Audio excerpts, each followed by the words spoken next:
Hallelujah. प्रभु की महिमा हो। मेरे प्रिय भाइयों बहनों, मेरे प्यारे दोस्तों,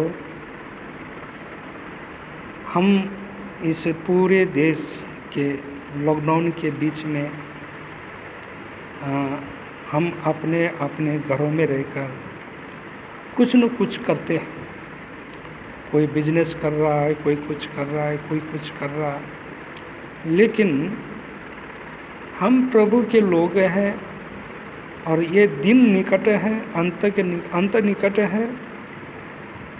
तो इसी समय में हम यदि प्रभु के साथ अधिक से अधिक संबंध बनाकर रखें और प्रार्थना करें कि हमारा संबंध प्रभु के साथ कभी ना टूटे। आमीन। तो मेरे प्रियो, यीशु मसीह भी इस संसार में आए तो वो भी एक मानवीय शरीर था। अब यीशु को भी भूख लगती थी, प्यास लगती थी, दर्द होता था और रोता भी था। तो फिर भी उसके पास एक पावर थी, सामर्थ्य था, अधिकार था। लेकिन वो अधिकार इस संसारिक अधिकार नहीं था, लेकिन वो अधिकार था जो पूरी ब्रह्मांड को रचने वाला अधिकार था। हालेलुया। वो पूरा ब्रह्मांड का मालिक था। वो उसके पास सब स्वर्ग और पृथ्वी का अधिकार था। लेकिन फिर भी उसने अपनी बड़ाई नहीं किया, अपने पावर पर भरोसा नहीं रखा, अपनी पावर पर घमंड नहीं किया, अधिकार पर घमंड नहीं किया। लेकिन यीशु ने केवल पिता को देखा। आमीन। अपने सृजनहार पिता को देखा, उसने पिता पर भरोसा रखा। यीशु कहता था, जो कुछ मेरा पिता कहता है मैं वही कहता हूँ। आमीन।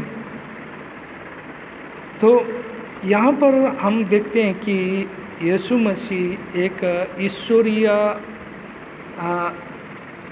स्वभाव या ईश्वरीय गुण से परिपूर्ण था। तो फिर भी यीशु ने अपने आप को कुछ होने का न समझकर बिल्कुल शून्य बनाया, और वो भी अपनी ताकत घमंड से नहीं, बल्कि उसने भी सेवा किया। आमीन। सेवा किया तो क्या, जैसे कि रात को सो गए, सुबह उठकर गाड़ी में बैठकर भाग गए। यीशु ने ऐसा तो नहीं किया। रात को मज़े से सो गया, सुबह उठकर कार में बैठा और सीधा गांव में चला गया। ऐसा नहीं किया। उस ज़माने में पैदल चलते थे, 2 दिन 3 दिन का रास्ते पर चलते थे, और पैदल चल चल के लोग काम करते थे, सुसमाचार सुनाते थे। अब ये ज़माना है, हर एक पास्टर के पास गाड़ी होना चाहिए, हर एक पास्टर के पास कार होना चाहिए। आज ये सोच है, पास्टर के पास कार होगा तो सेवा करेंगे, वो करेंगे, ऐसा सोचते हैं। लेकिन यीशु मसीह हमेशा वो पैदल चलता था, पैदल जाकर सुसमाचार सुनाता था। उसने अपनी सेवा कार्य प्रार्थना के साथ शुरू किया। आमीन। प्रार्थना के साथ शुरू किया। मेरे प्रियो, आप बहुत रे लोग बपतिस्मा लिए होंगे, पवित्र आत्मा प्राप्त किए होंगे और पवित्र आत्मा के सामर्थ्य से भरपूर हुए होंगे, लेकिन क्या आपने बपतिस्मा लेने के बाद कभी प्रभु की उपस्थिति में जाकर प्रार्थना किया? क्या आपने प्रभु पर भरोसा रखा? प्रभु की इच्छा को जानने की कोशिश किया? नहीं। आज बहुत रे मसीह लोग हैं, बपतिस्मा लेने के बाद बीड़ी सिगरेट पीते हैं, ठेका में जाकर खड़े हो जाते हैं, शराब पीकर दीवाने होकर आते हैं। ये यीशु के दीवाने नहीं, ये शराब के दीवाने हैं। यीशु के दीवाने नहीं, ये नशे के दीवाने। मेरे प्रियो, यदि सचमुच यीशु एक अपने पिता के प्रति एक दीवाना था, पिता के हर एक बात को मानता था, पिता के अधीन में था, तो आज हम यीशु के अधीन में नहीं है। मेरे प्रियो, हम नहीं है। हम यीशु के कुछ भी बातें नहीं मानते हैं। तो हम सोचते हैं कि परमेश्वर नहीं देखेगा, लोग नहीं जानेंगे। मेरे प्रियो, परमेश्वर के लिए कोई चीज़ छुपी हुई नहीं है। परमेश्वर के लिए खुली हुई किताब के समान है, बेपर्दा है। आप परमेश्वर से छुप नहीं सकते। प्रियो, हमें इंसान से नहीं बल्कि प्रभु से डरना चाहिए और हमारा भरोसा केवल हमारा पिता पर होना चाहिए, क्योंकि यीशु ने मरने टाइम तक उसने क्या बोला?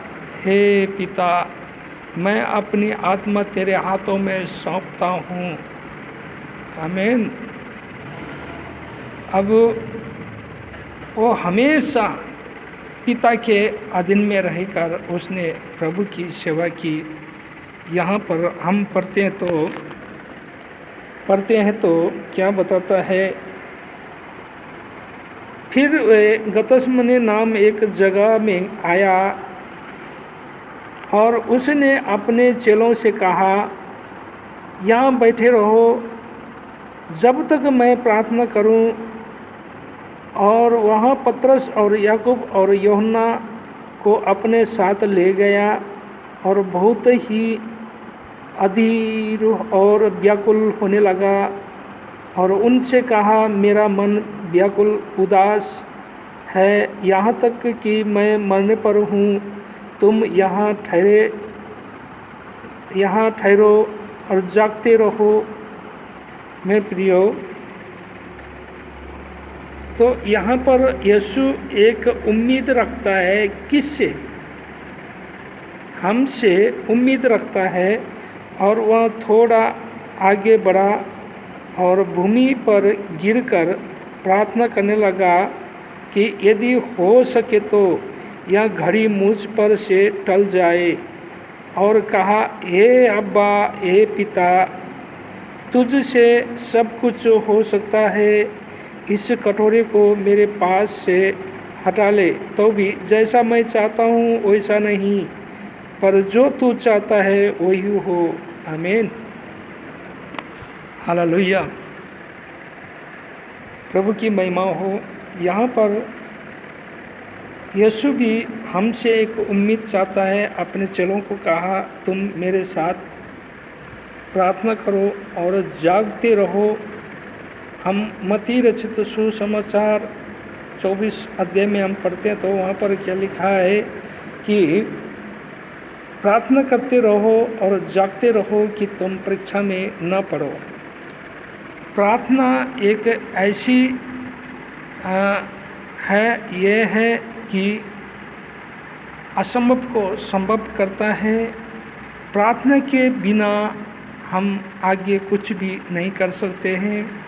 यदि आप प्रार्थना में आप बढ़ते जाते हैं और वचन में बढ़ते जाते हैं, आपके जीवन का सुधार होती है और आपके घर का सुधार होता है। और जितना आप प्रार्थना में बढ़ते जाते हैं उतना ही परमेश्वर आपके जीवन में गवाही उत्पन्न करेगा। आमीन। इसलिए यीशु भी पिता के सामने गिड़गिड़ा कर प्रार्थना किया। वो ईश्वरीय गुण, ईश्वरीय रूप होने के बावजूद भी यीशु ने भी आंसू बहा कर गिड़गिड़ा कर पिता से विनती किया, प्रार्थना किया। वो भी रात भर प्रार्थना करता था और दिन भर सेवा करता था। मेरे प्रियो, यदि हमारा जीवन ऐसा है तो हमारा परमेश्वर काम क्यों नहीं करेगा? हम मूल्य चुकाना नहीं चाहते हैं। हालेलुया।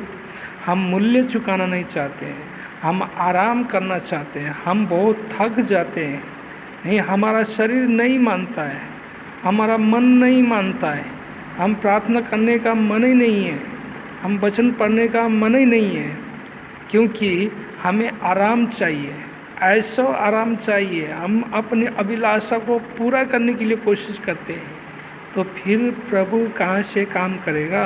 मेरे प्रियो, हम कीमत चुकाना है। यीशु ने कीमत चुकाया। हालेलुया। यीशु ने किसके लिए कीमत चुकाया? नहीं, हमारा कीमत चुकाया उसने। वो शून्य बन गया, दीन बन गया, उसने अपने प्राण को भी प्रिय न जाना और सब कुछ उसने हमें दिया। तो मेरे प्रियो, हम परमेश्वर को क्या देंगे? कुछ भी नहीं। अपना जीवन दे दीजिए, आज ही समर्पण कर लीजिए और परमेश्वर आपके जीवन में कार्य करना चाहता है। हालेलुया। आपके जीवन से अपनी महिमा का लेना चाहता है। तो आज ही हम अपने जीवन को प्रभु के हाथों में अर्पण करें। और अर्पण करना, समर्पण करना एक ऐसा है, सब समय समय पर, चाहे आपके साथ कुछ भी क्यों ना हो, हम प्रभु के अपने समय के अनुसार प्रभु के उपस्थिति में हमें रहना है। हालेलुया।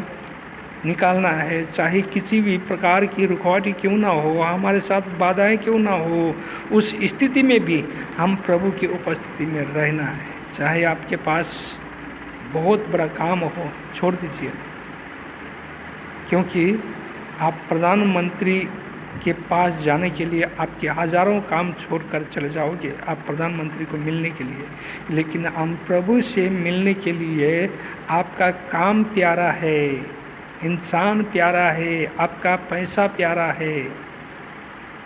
हालेलुया। प्रभु प्यारा नहीं है तो फिर प्रभु को पीछे क्यों रखते हो? आप सब कुछ पीछे रखिए और प्रभु को आगे रखिए। देखिए आपके जीवन में प्रभु काम क्यों नहीं करेगा। आमीन। प्रभु इस वचन के द्वारा आप सबको आशीष दे। आमीन। Praise the Lord. प्रभु की महिमा हो।